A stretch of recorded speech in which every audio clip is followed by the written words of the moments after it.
అందరూ చేస్తున్నారు కదా అని మంచి చెడు తెలుసుకోకుండా మనము ఆ పని చేస్తే కొంప మునిగిపోవచ్చు. కొన్ని చర్యలు చాలాసార్లు దుప్పట్లో మిన్నాగులా సడన్గా కాటు వేయొచ్చు. ఇప్పుడు చూడబోతున్న విషయం అదే.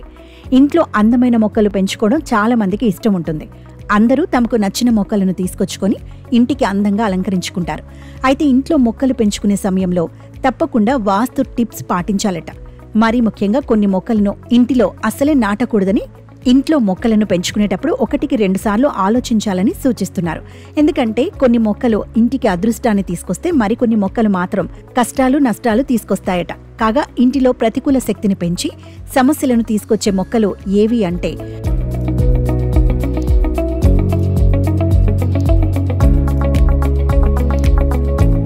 బ్రహ్మజముడు మొక్క.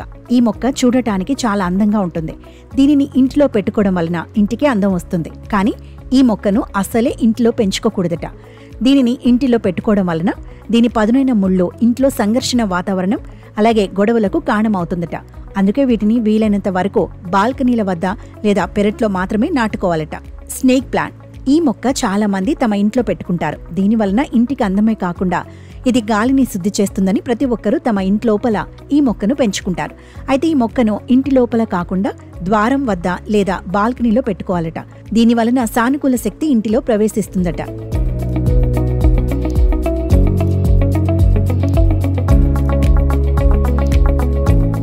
లక్కీ వెదురు. చాలా మంది తమ ఇంటి లోపల లేదా కార్యాలయాల్లో పెట్టుకునే మొక్కల్లో లక్కీ వెదురు ఒకటి. ఈ వెదురు కాకుండా సాంప్రదాయ నిజమైన వెదురు మొక్కలను ఇంటి లోపల పెంచుకోకూడదట. దీనివలన ఇంట్లో అశాంతి నెలకొంటుందని చెబుతున్నారు పండితులు. తీగ దొండ కూడా పెంచకూడని మొక్క. ఇది వింతగా ఉంటుందని కొందరు ఇంట్లో పెడతారు. అయితే వాస్తు శాస్త్రం ప్రకారం ఈ మొక్కను ఇంట్లో పెట్టుకోవడం వలన అనేక అనారోగ్య సమస్యలు దరిచేరుతాయట. దీనివలన ఇంట్లోకి నెగిటివ్ ఎనర్జీ ప్రవహిస్తుందట. అందుకే వీలైనంత వరకు ఈ మొక్కను ఇంటి లోపల పెట్టుకోకూడదంట.